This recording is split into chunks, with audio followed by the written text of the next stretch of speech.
Sir interim budget தாக்கல் பண்ணி முடிச்சிருக்காங்க. இந்த பட்ஜெட் ஓவராலாக எப்படி பார்க்குறோம் சார்? ஸோ இது வந்து ஒரு இன்ட்ரிம் பட்ஜெட் தாங்க. இந்த இன்ட்ரிம் பட்ஜெட் வந்து பார்த்தீங்கன்னா ரொம்ப நல்ல பட்ஜெட்னே வந்து சொல்லலாம். அதுக்கு என்ன ரீசன் வந்து பார்த்தீங்கன்னா, என்ன பாலிசி இதுக்கு வரைக்கும் கண்டினியூ பண்ணாங்களோ அது அப்படியே தான் கண்டினியூ பண்ணியிருக்காங்க. ப்ளஸ் இதில் வந்து நிறைய அடிஷ்னல் வந்து ஃபீச்சர்ஸ்லாம் வந்து வந்திருக்கு, எஸ்பெஷலி வந்து இன்ஃப்ராஸ்ட்ரக்சரில். ஸோ இந்த வருஷம் வந்து பார்த்தீங்கன்னா 11.1% இன்க்ரீஸ் வந்து பண்ணியிருக்கிறாங்க இன்ஃப்ராஸ்ட்ரக்சர் பட்ஜெட்டு. அதாவது 11.1 லட்சம் கோடி வந்து இன்ஃப்ராஸ்ட்ரக்சருக்கு மட்டுமே இந்த வருஷம் செலவு பண்ணுறதா பட்ஜெட்டில் வந்து சொல்லியிருக்கிறாங்க.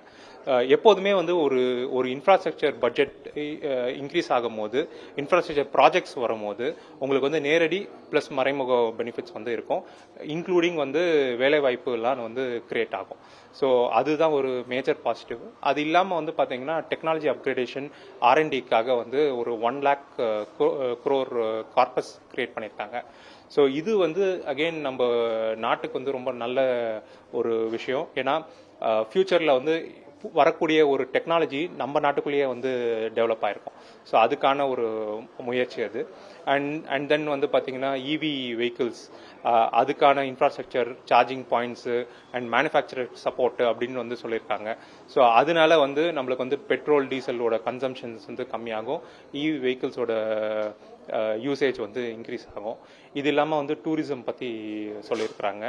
அண்ட் ஸ்டேட் ரிஃபார்ம்ஸ்க்கு வந்து 75,000 crores வந்து கார்பஸ் ஃபண்ட் வந்து கொடுத்துருக்குறாங்க. இது இல்லாமல் இன்னொரு ஒரு 2 crore பீப்புளுக்கு வந்து ஹவுசஸ்க்கான பட்ஜெட்டு இதெல்லாமே சொல்லியிருக்காங்க. இன்னும் நிறைய விஷயம் இருந்தது, பட் இதெல்லாம் வந்து நான் வந்து ஒரு பாசிட்டிவ் இதுவாக வந்து பார்க்குறேங்க இந்த பட்ஜெட்டில். கனெக்டிவிட்டியை மேம்படுத்துறதுக்கும் அதே மாதிரி லாஜிஸ்டிக்ஸை வலுப்படுத்துறதுக்கும் ரயில்வே காரிடார் ஸ்பெஷலாக அமைக்கப்படும் சொல்லியிருக்காங்க. அது எப்படி? அது ஃபுல்லாகவே வந்து அது பாலிசி வந்த பிறகு தான் அதை பார்க்க முடியும். பட் நீங்கள் ரயில்வே பற்றி பேசுனதுனால நான் சொல்கிறேன், ரயில்வேவும் வந்து ஒரு 2-3 பாயிண்ட் வந்து சொல்லியிருக்காங்க பட்ஜெட்டில்.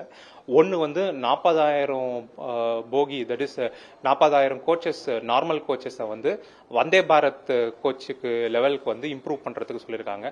அது வந்து ஒரு பெரிய பாசிட்டிவான ஒரு இது. அப்படின்னா என்ன ஆகும்னா, நம்ம இப்போ கரண்ட்டாக இருக்கிற போகி எல்லாம் வந்து அப்கிரேட் பண்ணுறாங்க, அது ஒன்று.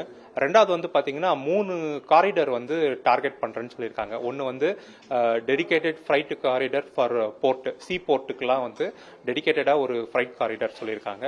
ரெண்டாவது வந்து சிமெண்ட், அந்த மாதிரி சில ரா மெட்டீரியலுக்கு கோல், சிமெண்ட் அந்த மாதிரி ரா மெட்டீரியலுக்கான ஒரு டெடிகேட்டட் காரிடர் சொல்லியிருக்காங்க.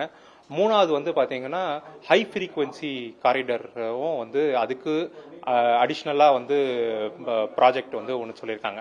ஹை ஃப்ரீக்வன்சி காரிடர்னா இப்போ நம்ம எக்ஸாம்பிள் எடுத்தோம்னா நம்மளுக்கு வந்து சென்னை பெங்களூர் நீங்கள் எடுத்துக்கலாம். ஸோ சென்னை பெங்களூர் வந்து ஒரு ஹை ஃப்ரீக்வன்சி காரிடர். ஸோ இங்கே வந்து இதுக்குன்னு டெடிகேட்டடாக வந்து ஒரு ட்ராக்கோ அந்த மாதிரி போடும் போது என்ன ஆகும்னு பார்த்தீங்கன்னா, நீங்கள் வந்து சீக்கிரம் போய் சேரலாம் ஆளுங்க. இதுக்கு தனியாக ஒரு ட்ராக் இருக்கும் போது உங்களுக்கு அந்த லைனில் இப்போ எக்ஸிஸ்டிங் லைன் போகிறது வந்து பார்த்தீங்கன்னா கன்ஜெஷன்லாம் வந்து கம்மியாகும். ஸோ அவங்க வந்து இது வந்து சேஃப்டியை இம்ப்ரூவ் பண்ணணும்னு சொல்லியிருக்காங்க, அதே மாதிரி கன்ஜெஷனை வந்து கம்மி பண்ணணும்னு சொல்லியிருக்காங்க.